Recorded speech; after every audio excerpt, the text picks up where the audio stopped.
여러분, 밥을 많이 먹는 것과 밥을 빨리 먹는 것, 둘 중에 뭐가 우리 혈관을 더 빨리 늙게 할까요? 대부분 많이 먹는 쪽이라고 생각하시죠? 그런데 국내 대학병원 연구팀이 8년간 추적한 결과 답은 의외였습니다. 빨리 먹는 쪽이 혈관 손상 위험이 1.7배나 높았어요. 지금부터 자세히 설명드리겠습니다. 오늘 우리가 함께 풀어볼 이야기는 밥을 먹고 난 직후 딱 20분입니다. 우리 대부분이 아무 의미 없다고 흘려보내는 그 짧은 시간이 사실은 하루 중 가장 중요한 시간이었습니다. 우리 몸이 어떤 속도로 나이 들어갈지를 조용히 결정짓는 순간이거든요. 오늘 크게 두 가지 핵심과 보너스 하나를 알려드리겠습니다. 첫째, 식후 20분 동안 우리 몸에서 벌어지는 일의 정체. 둘째, 그 시간을 우리 편으로 돌려 세우는 실전 방법들. 그리고 보너스로 대부분 모르고 계시는 숨은 배후 세력까지 알려드릴게요. 자, 먼저 우리 몸 안에서 무슨 일이 벌어지는지부터 들여다보겠습니다. 저녁 한 끼를 다 드셨다고 상상해 보세요. 국그릇에서 피어오르던 김도 사그라들었고 수저를 내려놓으며 의자에 기대십니다. 배가 부르고 눈꺼풀이 무거워지죠. 우리는 보통 이 시간을 그냥 쉬는 시간쯤으로 여깁니다. 그런데요, 마지막 한 숟가락을 삼킨 바로 그 직후부터 우리 몸속에서는 하루를 통틀어 가장 치열한 회의가 열리고 있어요. 눈에 보이지도 않고 소리도 나지 않지만 이 회의에서 내려지는 결정 하나하나가 우리의 미래를 아주 조용히 정하고 있습니다. 하루 3끼, 1년이면 1000번이 넘잖아요.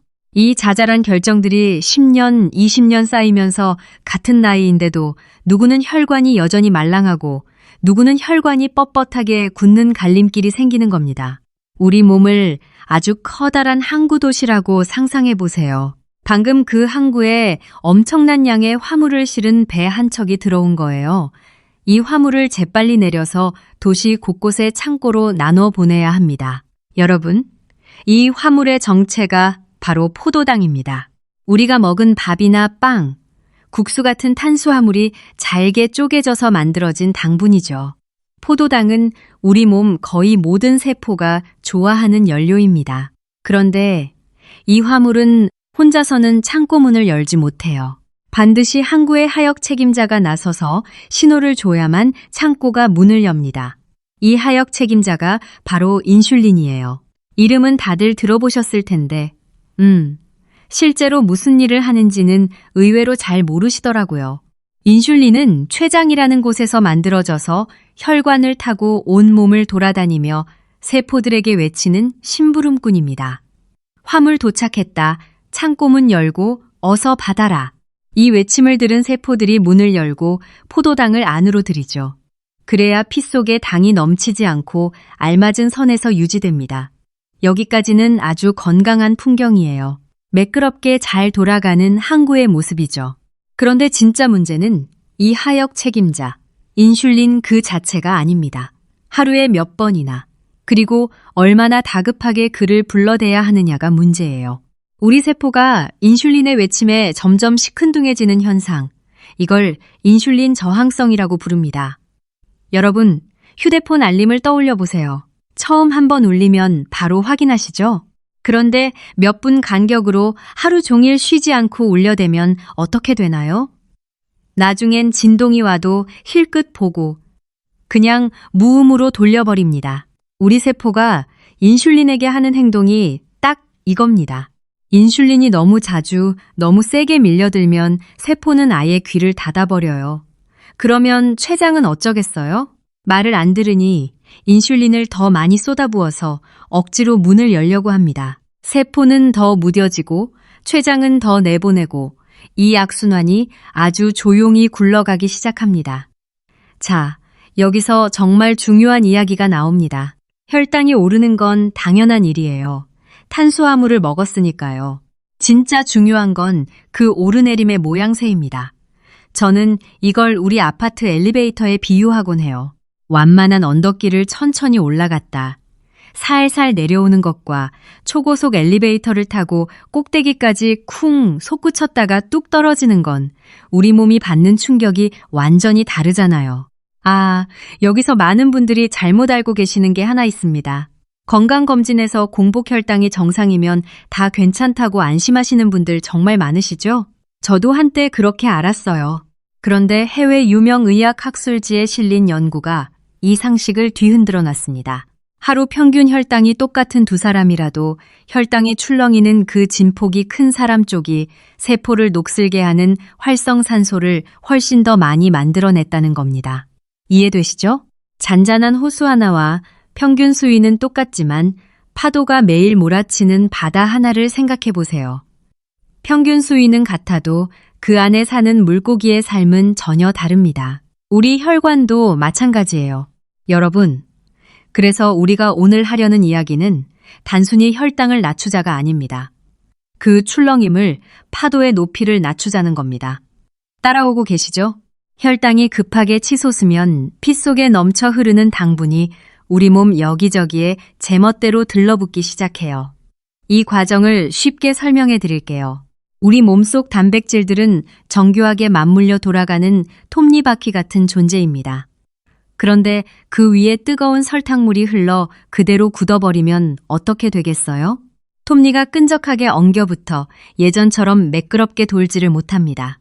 이렇게 망가진 단백질 찌꺼기가 피부를 처지게 하고 혈관을 굳게 만들고 관절을 뻣뻣하게 합니다. 이건 정말 안타까운 이야기인데요. 심혈관을 다루는 국제학술지들이 여러 번 반복해서 보여준 사실이 있어요. 식후에 혈당이 급하게 뛸 때마다 바로 그때마다 혈관 안쪽 벽에서 활성산소가 불꽃처럼 확 일어나고 이 불꽃이 혈관 내벽의 기능을 몇 시간 동안이나 뚝 떨어뜨려 놓습니다. 느껴지시나요? 밥을 먹고 우리가 소파에 나른하게 기대 쉬는 바로 그 몇 시간 동안 우리 혈관은 안에서 조용히 얻어맞고 있는 겁니다. 하루 3번 매 끼니마다 파도가 높으면 혈관은 회복할 틈도 없이 계속 두들겨 맞아요. 여러분, 잠깐 한 가지 더 말씀드려야 할 게 있어요. 우리 몸속에는 스스로 청소하는 놀라운 재활용 수거팀이 있습니다.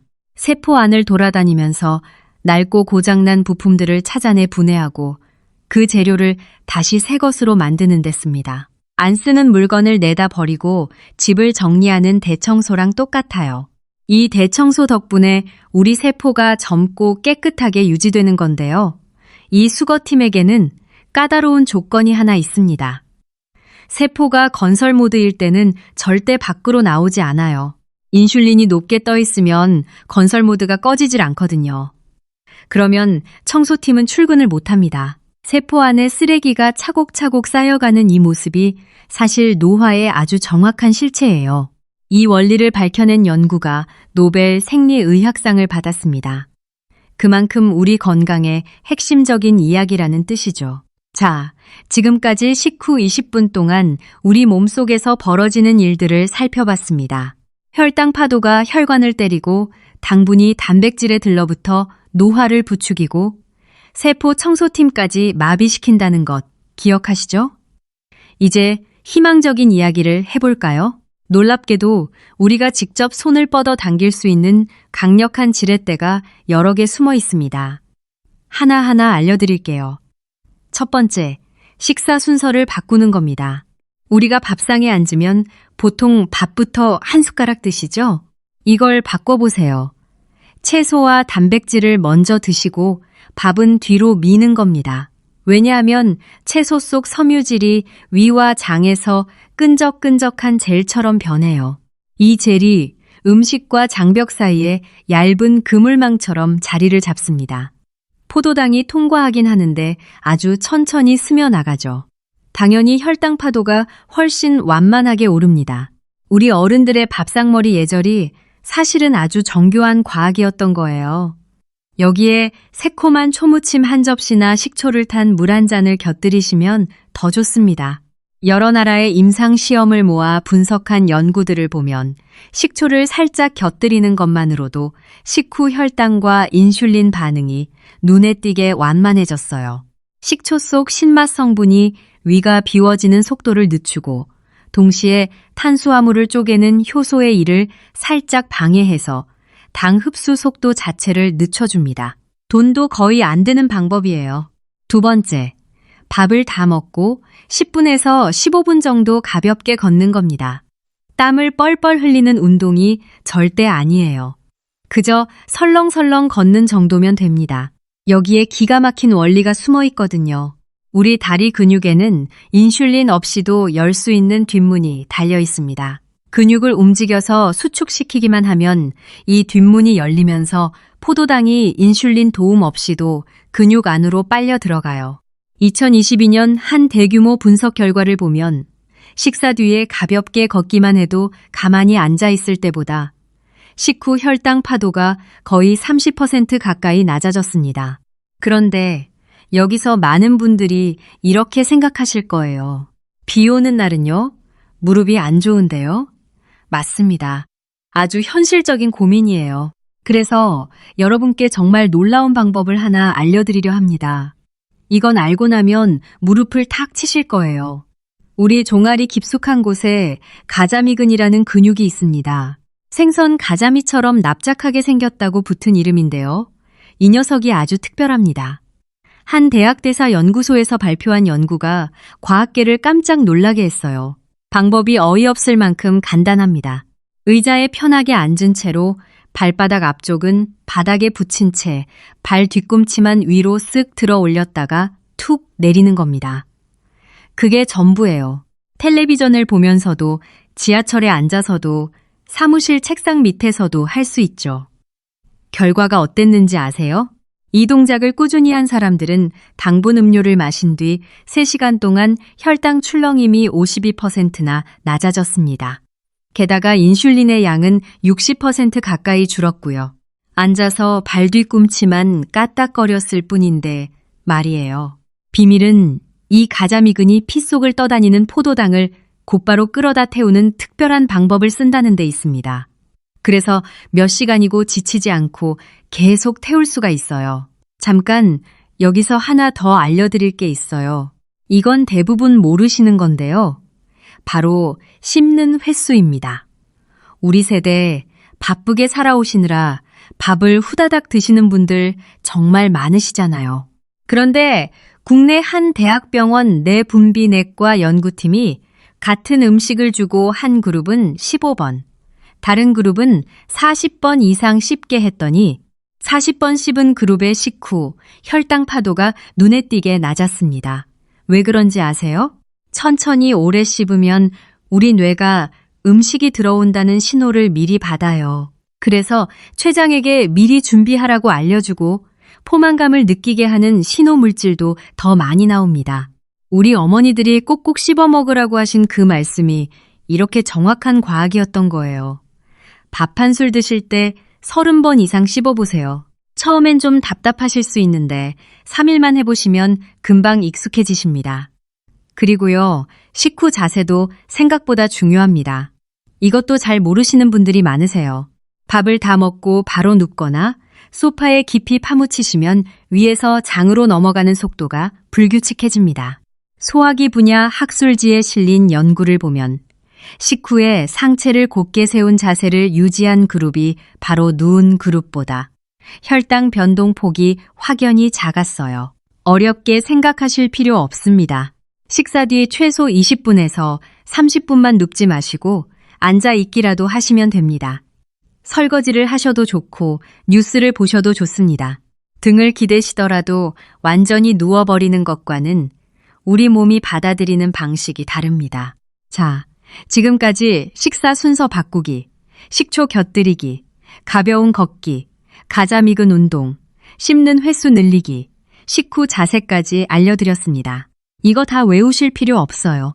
여러분 마음에 드는 것 딱 하나만 오늘 저녁부터 시작하시면 됩니다. 놓치면 안 되는 게 있어요. 보너스입니다. 사실 이 모든 파도의 높이를 뒤에서 조용히 좌우하는 배후 세력이 있습니다. 여러분 상상도 못하셨을 거예요. 첫 번째 배후는 우리 장 속에 사는 미생물들입니다. 대장 안에 수십조 마리의 미생물이 살고 있는데 이 녀석들은 그냥 구경꾼이 아니에요. 우리가 소화시키지 못하고 넘긴 섬유질을 발효시키면서 우리 몸에 아주 이로운 물질을 만들어냅니다. 이 물질이 간과 근육이 인슐린에 더 잘 반응하도록 체질 자체를 바꿔놓아요.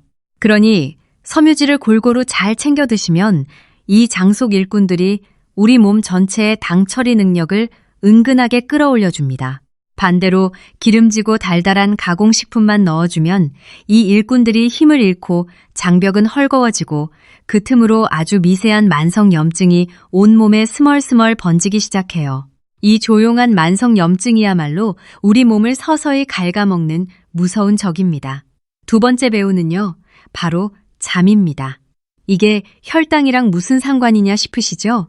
그런데 잠을 며칠만 살짝 덜 자도 인슐린에 대한 우리 몸의 예민함이 눈에 띄게 무너집니다. 한 유명 대학 연구에서 건강한 사람들을 엿새 동안 4시간씩만 재웠더니 인슐린 민감성이 당뇨 전 단계 수준까지 떨어졌어요. 젊고 건강한 사람들이 단 엿새 만에요. 잠이 부족하면 스트레스 신호 물질이 치솟고 식욕을 부추기는 물질은 늘고 배부르다고 알려주는 물질은 줄어듭니다. 그러니 다음 날 유난히 달고 기름진 게 당기고 과식하게 되죠. 잠은 사치가 아니라 다음 날 우리가 먹는 밥 한 술의 운명을 미리 정하는 밑바탕이었던 겁니다. 그리고 한 가지 더, 이것도 꼭 아셔야 합니다. 우리 몸은 하루 종일 똑같은 능력으로 당을 처리하지 않아요. 우리 안에 생체 시계가 돌아가고 있어서 시간대에 따라 인슐린에 반응하는 예민함이 크게 달라집니다. 아침부터 이른 오후까지는 세포들이 인슐린에 아주 잘 반응해요. 같은 밥을 먹어도 파도가 훨씬 잔잔합니다. 그런데 밤이 깊어질수록 이 예민함이 뚝뚝 떨어져요. 국제학술지에 실린 2020년 연구에서 똑같은 음식을 아침에 먹었을 때 우리 몸이 태워 없애는 열량이 저녁에 먹었을 때보다 2배 반이나 높았습니다. 같은 걸 먹었는데도요. 그러니 하루 중 가장 푸짐한 끼니를 낮 시간대로 옮겨보세요. 저녁을 굶으라는 게 아닙니다. 무게 중심만 앞으로 당기는 거예요. 그리고 여러분, 마지막으로 이건 식탁 위가 아니라 우리 근육 이야기입니다. 뼈에 붙어있는 골격근은 우리 몸에서 당을 저장하는 가장 큰 창고예요. 근육이 많으면 항구의 창고가 넉넉한 것과 같아서 포도당이 쏟아져 들어와도 얼마든지 받아 넣을 수 있습니다. 파도가 높이 일지를 않아요. 반대로 근육이 적으면 창고가 비좁아서 갈 곳을 잃은 포도당이 피 속을 떠돌면서 높은 파도를 만들죠. 나이가 들면서 근육이 빠지면 당 처리 능력이 함께 떨어지는 이유가 바로 이겁니다. 운이 나빠서가 아니에요. 화물을 받아줄 창고가 부족해서 생기는 아주 기계적인 결과입니다. 일주일에 2번 가벼운 근력 운동으로 근육을 지키세요. 대단한 운동기구가 필요한 것도 아닙니다. 앉았다 일어서기, 벽 짚고 팔 굽혀 펴기, 가벼운 물병 들기. 집에서 할 수 있는 이 소박한 움직임들이 사실은 10년 뒤 우리 몸을 지킬 창고를 짓는 일이에요. 자, 오늘 이야기를 마무리해 볼게요. 3가지만 기억하세요. 첫째, 식후 20분은 우리 혈관과 세포의 미래가 조용히 결정되는 시간입니다. 채소를 먼저 드시고 천천히 꼭꼭 씹고 밥 뒤에 10분만 걸으세요. 둘째, 못 걸으실 때는 앉아서 발 뒤꿈치만 까딱거려도 혈당 출렁임이 절반 넘게 줄어듭니다. 셋째, 푸짐한 끼니는 낮에, 저녁은 가볍게, 섬유질 잘 챙기시고 잠 푹 주무세요. 여러분, 전부 한꺼번에 하실 필요 없어요. 오늘 저녁에 딱 하나만 골라서 시작하시면 됩니다. 그 작은 변화가 하루 3번, 1년이면 1000번, 10년이면 10,000번 넘게 쌓여서 우리를 완전히 다른 곳에 데려다 놓을 겁니다. 여러분, 시작하기에 너무 늦은 때란 없습니다. 우리 몸은 놀랍도록 정직해서 오늘 우리가 파도를 낮춰주면 그걸 기억합니다. 지금 이 순간부터 시작하시면 그 좋은 흔적이 차곡차곡 쌓여 미래의 우리 몸을 바꿔놓을 거예요. 오늘 여기까지 함께 해주셔서 정말 감사합니다. 이 이야기가 도움이 되셨다면 주변에 우리 또래 분들께도 알려주세요. 우리 가족 건강을 위해 오늘부터 실천해 보시는 거예요. 구독과 좋아요 눌러주시면 이런 건강 이야기를 더 많은 분들께 전할 수 있습니다. 건강 지키시고 행복하세요.